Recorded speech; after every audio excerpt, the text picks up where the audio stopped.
What's going on, guys? Welcome back to the channel. The focus on this video is going to be on looking at some of the best grenade launcher loadouts to get the Mountaintop quest done.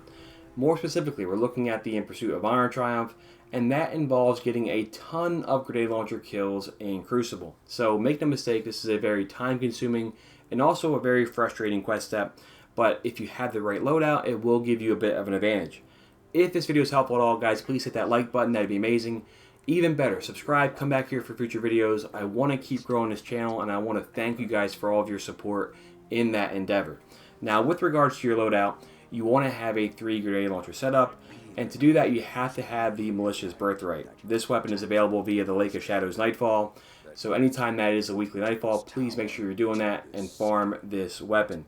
You also want to make sure that you have one that has proximity, and unfortunately for me, I don't. I only have the curated version. The weapon that has proximity will be way better, especially when it comes to Crucible. That's going to make it a lot easier to get kills. But this is pretty much a guarantee. You have to have this weapon to have the 3 grenade launcher setup. And any Militia's Birthright will be better, but one with proximity will be your best bet. So that's going to be your only choice when it comes to your Kinetic. Now, with the energy weapon, you have a few choices. Right now, I have Fighting Line or the Orewing's Maul. If you have the Dead Orbit grenade launcher, that's going to be a good choice too, but I don't have that one, so hence focusing on just these two. Fighting Line is an awesome choice here because it uses primary ammo, and for that reason, you will pretty much never run out of ammo. If you're using a Warlock with Lunafaction boots, that's going to be amazing as well because you can pretty much just spam this weapon and not run out of ammo.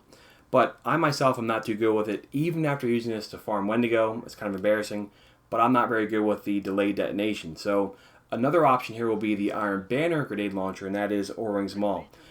Again, just like the Militia's Birthright, this can run with proximity, and the one I have does not have it. So I'll be making sure that I farm Iron Banner this week to get this weapon. Now, you can get this from the rank up packages, and you make sure you're doing all the available bounties. These give you 25 tokens each, and it takes 20 tokens to get a Iron Engram. So do all the bounties, turn all these in, and get a Militia's Birthright, or I'm sorry, get a Orewing's Maul with proximity. That's going to be your best bet. Make sure that whatever character you're turning these in with has not done any of the Iron Banner armor quests, because the more you do for that, the armor pieces that are corresponding to that will be part of the loot table. So if you turn these in on a character who hasn't done any of them, you're going to increase your chances of getting the weapon that you want, whether it be Orewing's Maul, Swarm of the Raven, whatever the case may be. Turn them in on a character who has not done any of that armor quest, and that'll give you a slightly better chance of getting the weapon that you want. So Orewing's Maul is going to be great with proximity. If you're running those two together, yes, you're going to have limited ammo because they both use special, but having the proximity is going to be amazing to use in Crucible. And that leads us to your heavy weapon. Now, Play the Game is a great choice here. If you don't have a Year 2 version, you can go to your collections and grab a Year 1 version. That's going to be a really sufficient choice here when it comes to your heavy weapons. So just go over to your heavies and look at your grenade launchers. If you have a Year 1 Play of the Game, that's going to be a good choice here. This has a decent set of perks on it, and check there first. If you don't have one of these for whatever reason, maybe you got into the game a bit later, you can always jump down and talk to our boy Shaxx and turn in some tokens with him. That'll give you a chance of getting a Play of the Game, so you can always chance it a bit and try to get a better version than the Year 1, or go for any of them, but Play of the Game is going to be your better bet here. So I'll turn a couple of these in right now and see if I can get one.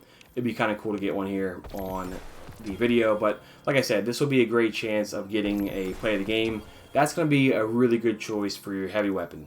Now, if you're going with the setup that I am, and that is using the Orewing's Maul instead of the Fighting Lion, then that opens up the possibility of using the Colony grenade launcher. So that's a exotic grenade launcher, and that's a lot easier weapon to use than some of the other ones here for your grenade launcher options. But that's going to be a good choice if you're going with the Orewing's Maul over Fighting Lion. That'll free up your exotic slot, and then you can use a Colony. So this weapon is really good. A lot of people recommend this one. It's easier to use because it has proximity, and because the little robots, they kind of chase down their enemies or their opponents. And this will be a good way of getting multi-kills as well as getting the calculated trajectory, because it has a number of shots to it when you grab the heavy ammo. But of course, then at that point you're relying on camping heavy, which is not exactly fun, but in many cases kind of required to get this triumph done. At that point, once you have your loadout squared away, then you pretty much want to determine, hey, what armor perk should you have?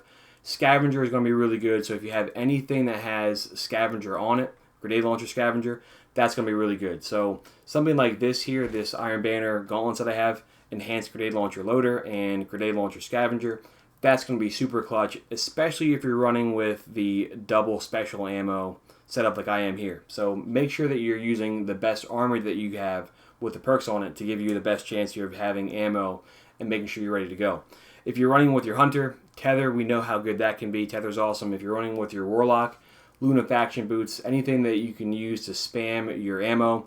And if you're running with your Titan, throwing down a Rally Barricade is going to be a great choice here to make sure you're not being caught reloading and not getting a kill. But no doubt about it, guys, this is one of the most difficult quests. In my opinion, it might be the most difficult quest in the game. Luckily, the reward is amazing and one worth getting. So I want to make this, and hopefully it has been helpful. If it has, guys, like I said, please come back here. Let me know in the comments your loadouts that you're using. Most importantly, though, thanks for watching. Best of luck getting Mountaintop. Let me know as soon as you get it. I can't wait to share with you guys when I do get it, and we can celebrate together. So thanks for watching. We'll catch up soon, and see you guys later. Take care.